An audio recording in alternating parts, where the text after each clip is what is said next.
Alright, so we're waiting right now for my client to get here. I normally do like vibrant stuff on her, but I don't have an idea of what her fade out looks like. I asked her to send me a photo and she didn't send me one, so we're just gonna have to figure it out when she gets here. But this is our inspo. I really like the green pops in here. I feel like it plays off of that purple really well because it is such high contrast. So hopefully her fade out is good and we can just dive in and do some cool shit. While I'm waiting for my client to get here, I'm gonna try to find a spot that I can have my camera film the afters, because I know in my more recent videos the afters have been like me having to hold the camera because my tripod doesn't get tall enough clearly to see anybody's hair unless they're like this far away. So this could be good, but then I would have to do like a lot of like post editing. So I'm kind of wondering if I bring my tripod up here and maybe like collapse the legs so it can sit on my counter. Hang on. So here's another option where my camera's on like our lobby desk countertop, but this is all windows.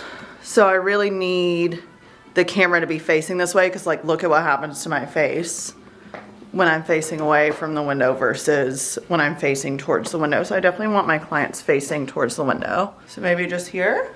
Okay, I like this better. I don't know if it's gonna be the end all be all shot. I could even like angle down, but then you're gonna see the counter. So it's like not the best for like backgrounds, but maybe just for like YouTube purposes so I can show you all the afters without my hands like shaking because I've chugged a Celsius and trying to get like a after shot. I don't know, we'll play around, we'll see how it goes. My client just got here and I honestly could not have asked for a better fade out. We have some blonde, we have some residual mint green, and a lot of new growth. So first things first, we're gonna be tackling that. I'm using lightener and 20 volume in a 1 to 1.5 ratio. That's always my go-to ratio for on scalp lighteners because it's not super runny and drippy like a 1 to 2 ratio can get. So I have a lot of control of where this product is going to sit on the hair, which is super important for an on scalp lightener retouch. I definitely don't want that lightener dripping into any of the previous lightened hair because that's just going to cause a lot of damage and really stress out the hair. I'm going to zoom in just a second so you can see a little bit clearer, but I am pulling this lightener from her scalp down to right where that blonde starts. I really want to make sure that I don't overlap that or get any of the lightener on that previous blonde because obviously it doesn't need to be lightened anymore. This is about the longest length of new growth that I will do this technique for application on. If it gets any longer than this, and even this is like kind of pushing it a little bit, but you're gonna end up with bands of hair that is a little bit lighter than some of the other hair, and that's because of the heat from the scalp. So if your client comes in with any more new growth than what you're seeing here, you're definitely gonna want to do some kind of foil work to make sure that you get an even and consistent lift.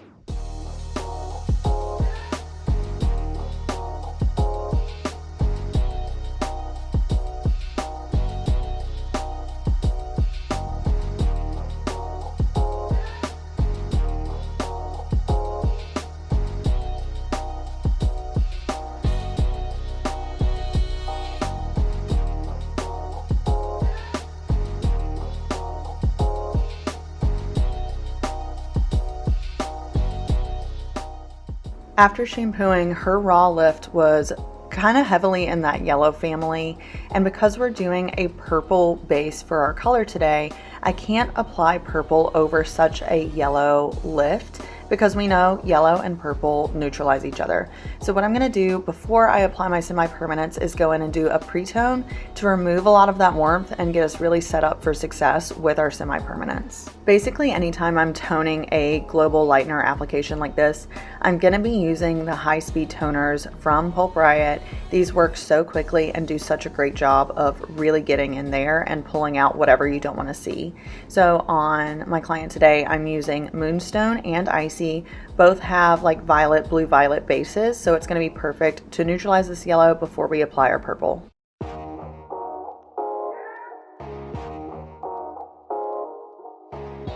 Now all of our prep work is done. Here is our starting point for our Northern Lights Vibey hair color. I'm going to be using 4 different color formulas to create this look today. They're all Pulp Riot semis because they're just top tier, best semi-permanent color line in the game. For our purple, I'm going to be using Dark Matter. It's a really, really deep, rich, but still bright purple shade. I'm obsessed with it. I'm also going to be using a blue, a pink, and a green to really reflect those Northern Lights vibes. For the blue, I'm going in with Straight Blue Muse.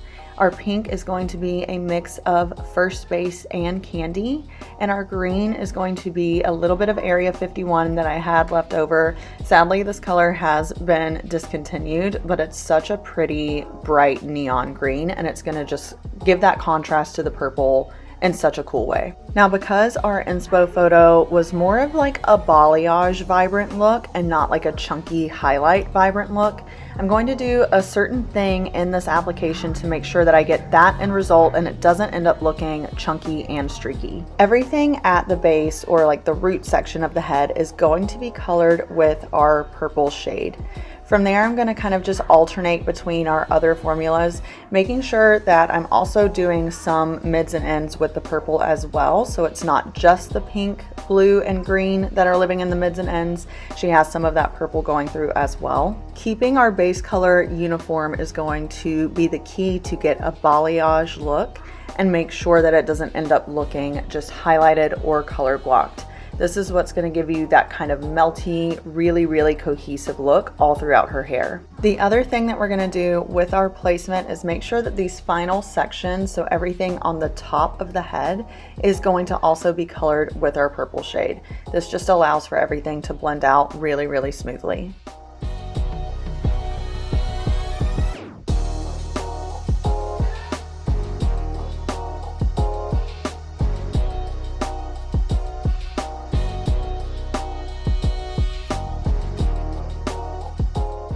And here is our final look. I do love how this whole color palette worked together. It's just such a cool, interesting look because there's so many different contrasting tones living through here. I'm not sure how I feel about this area of the salon to showcase my afters. I'm still kind of looking for that perfect spot, but we'll get there. Thank y'all so much for watching, and I'll see you in the next one. Bye.